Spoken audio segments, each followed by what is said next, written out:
The Democrat-controlled media would have us believe that a victory for Trump is a victory for sexism. This is a ridiculous assertion. Trump's victory was, however, a loss for political correctness.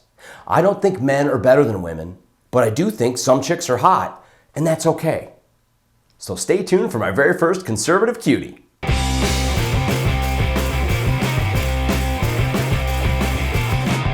Hello again, fellow American citizens.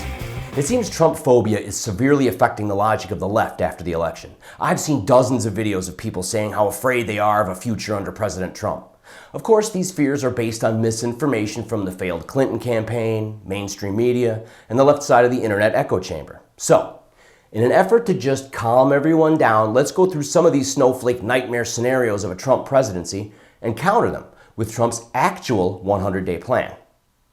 Snowflake nightmare. Misogyny, racism, and white supremacy won the election. Reality? Wrong. One reason the left is so upset is because they spent the entire election campaign trying to smear Trump with these slurs, and he still crushed Mrs. Bill.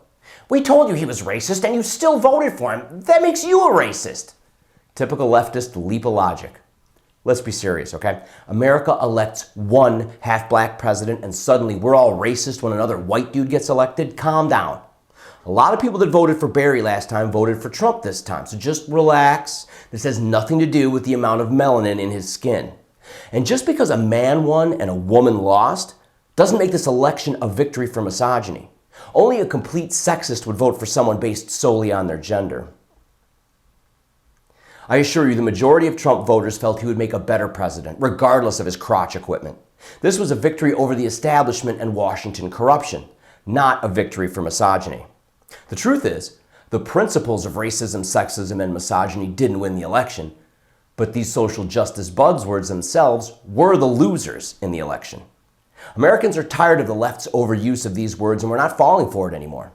Just because I think a white girl is cute and choose to share that with you, that doesn't make me sexist or racist.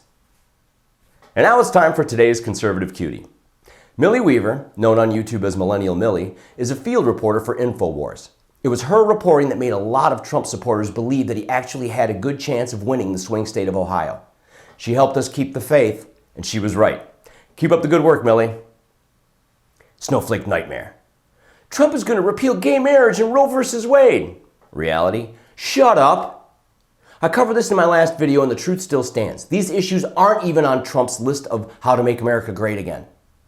There are many more pressing issues that need immediate attention. And just because he appoints a conservative judge to the Supreme Court doesn't mean they'll start overturning decisions en masse. Just chill.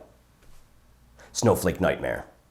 He is going to deport all Muslims and prevent any other Muslims from entering the country. Reality?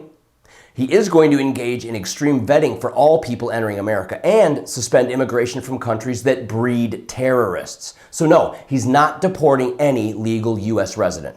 And extreme vetting as a concept is a great idea and shouldn't be a problem for anyone who wishes to enter the U.S. illegally with good intentions. Now, to all American residents who come from a country that a lot of terrorists also just happen to come from, please don't act all surprised and get angry. The safety of American citizens is a higher priority than your feelings or convenience. But please be patient. When they sort this out, restrictions could change and everything could get easier. Unless you are a terrorist, in which case, you. Snowflake nightmare. He's going to deport all illegal immigrants immediately. Reality? He's going to deport all illegal immigrants who have committed crimes in America immediately. No one can dispute that this is a great idea. This action only affects people who snuck into America illegally and then committed another crime. So anyone that knows how to behave has nothing to worry about right now. And I'm sure deportations will be determined on a case-by-case basis. Trump doesn't want to deport people who only have a speeding ticket. Right now, he's only targeting really bad hombres. But we have some bad hombres here, and we're going to get them out. Snowflake nightmare. He's going to build a huge wall between America and Mexico. Reality? He's going to build a huge wall between America and Mexico. The main objective of this wall is to prevent people from entering the country illegally. I'm not sure why that needs explaining.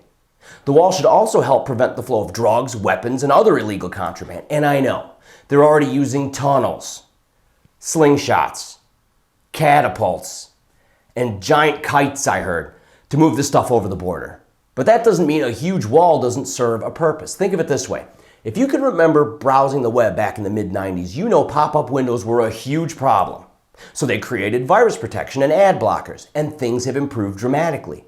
Sometimes pop-ups still get through, but we keep updating the software to prevent these problems. The solution isn't perfect, but it helps a lot, and it's constantly being improved. In case you're slow, the wall is like virus protection for America. And yes, in that analogy, illegal immigrants are viruses, and that's not racist. So everyone needs to calm down. Maybe take a look at some of the awesome things Trump wants to do in his first 100 days, like lower your taxes, establish congressional term limits, replace Obamacare with something that works, negotiate trade deals, bring more jobs back to America.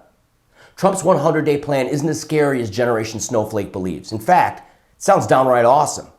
All of his ideas are designed to help all Americans. If you know how to behave yourself and you're not involved in a terrorist plot, you have nothing to worry about right now.